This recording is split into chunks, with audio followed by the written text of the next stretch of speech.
everyone, my name is Deborah Senita. So today I'll be taking us on how to create a virtual machine for a project called Ensign Success Student Success Center.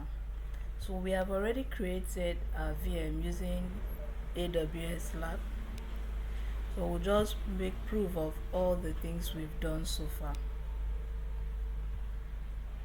So with that, we'll be making use of PowerShell. And the first thing we did, or I did, was to find out the informations of my virtual machines. That I did using the aid of this command prompt. Hold up. So the command prompt we used was get computer info. So now this is the result. It helps us understand that I'm running a Windows Server 2025 data center.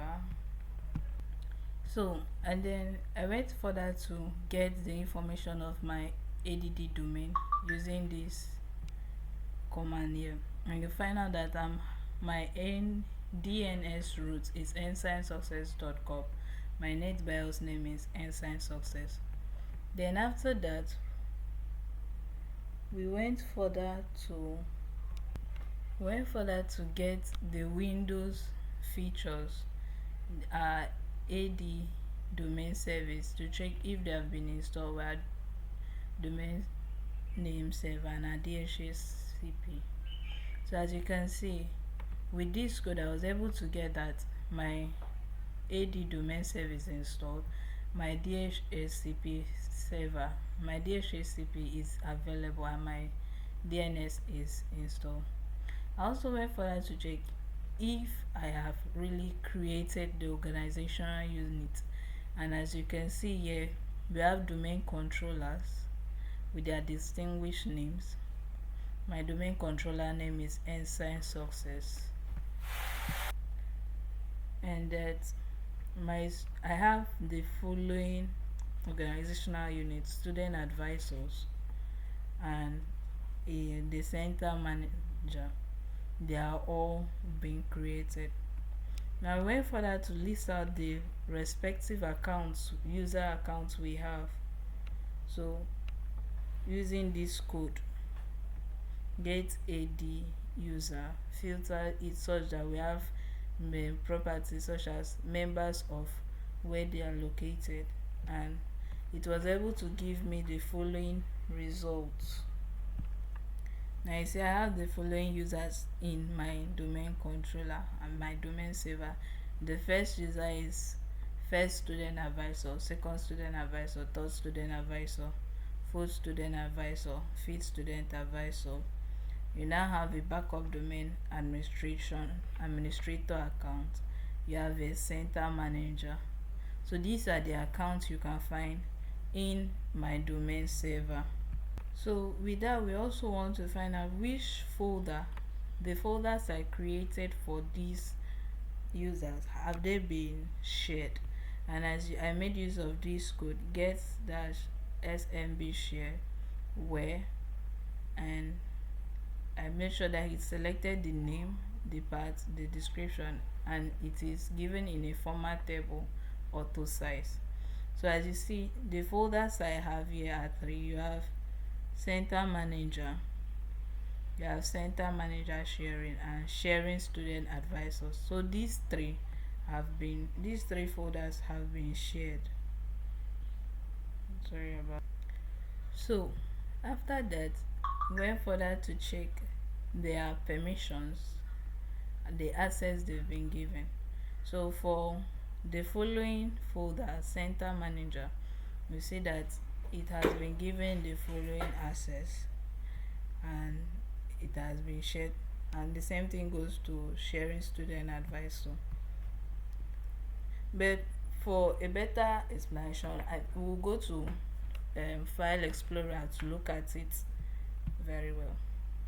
So we click on File Explorer. Now I created a folder such that each subfolders are placed into it. So now let's go to our student advisor. Right click, then properties, go to sharing, advanced sharing. Now its permissions. So administrator, hold up, so we'll click on permissions, and then as you can see, these are the permissions that has been given to the following people. Like now, the first student advisor has permission to read, change. Center manager, the same thing. So we can also do, check this, security. Now under security, center manager, hold up. So you see, for our first student advisor, he has been given a permission to only read and write on this any document found in this folder. For our center manager, the same thing. Second student, the same thing, and the rest of them. See, you can see the same thing. Now, if we go to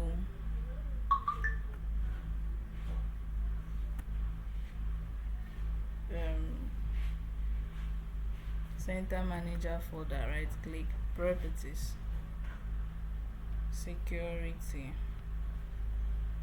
Now this folder was assigned to a center manager and a backup domain administrator, and they were given the access of reading and writing on this folder.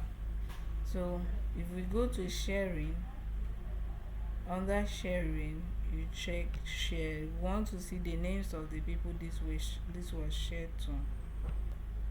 So you see, to the center manager, he has his permission level is to read and write. To the backup domain administrator, the same thing goes for him. Oh, sorry that I clicked shared.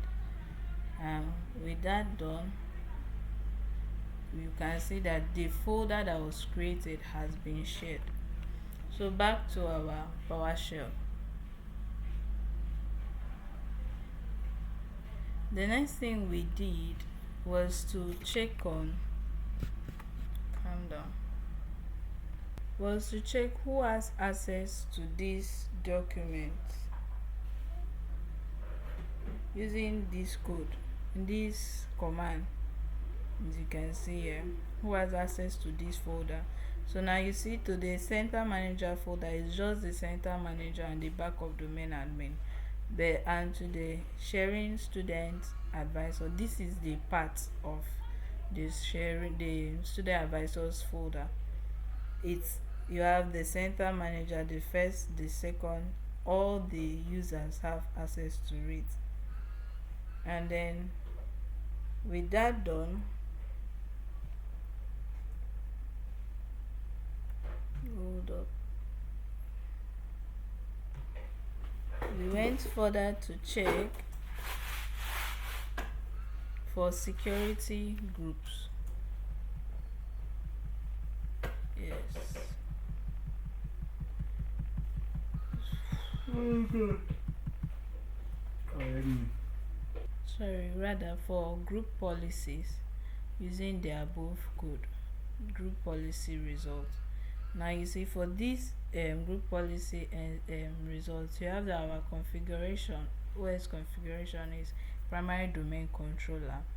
This is its site name, and that for the computer, that group policy was applied from our domain server with the domain name Einstein Success. And then with that, we still went further to also check for other policies that was being created for our domain controller. So you see that we have a wallpaper policy that was created. We have the domain policy created. Now for our password policy, we come further to see that we have a minimal password age of 1, a maximum password age of 90, minimum password length 12, length of history maintained as the previous length, its lockout duration 10 minutes, and that is that. So to prove that our desktop backup and homepage has been registered, I made use of this command prompt: requery hkcu control panel desktop wallpaper, and you see that it exists and this is its passed. So if you log into any user account now, this will be its default. um the wallpaper, Ensign College wallpaper, would be the wallpaper, and each user can only read it but cannot change it. So with that, you can see that You don't open. we've actually created this pattern, or shared our necessary document. And then you could also check for our users. Is it something We can also check for our users using we can also check using server manager. So when we click on our server manager, let it come up. Sure, I need to. So we click on tools. When we click on tools, Active Directory users and computers, and then under that it comes up. You see under student advisors you have the following users, and under central manager we have the following this thing, user account as well. We have our backup domain administrator, and our fellow policies have been made. So go to tax manager, right click on it, we run.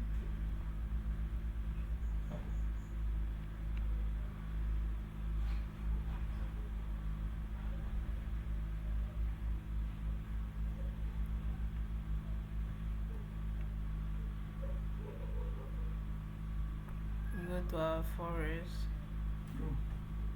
we go to.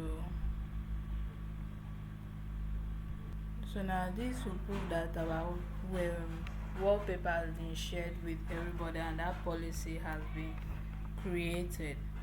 The same thing goes to where is it? Our wallpaper policy. Hold up. So with all these things, we can see that we were able to create our server and carry out the following things on it, program it so that we're able to assign certain policies to certain users, and we were also able to make sure that they all have the following wallpaper to them. We created this wallpaper policy, and then thank you very much for having me.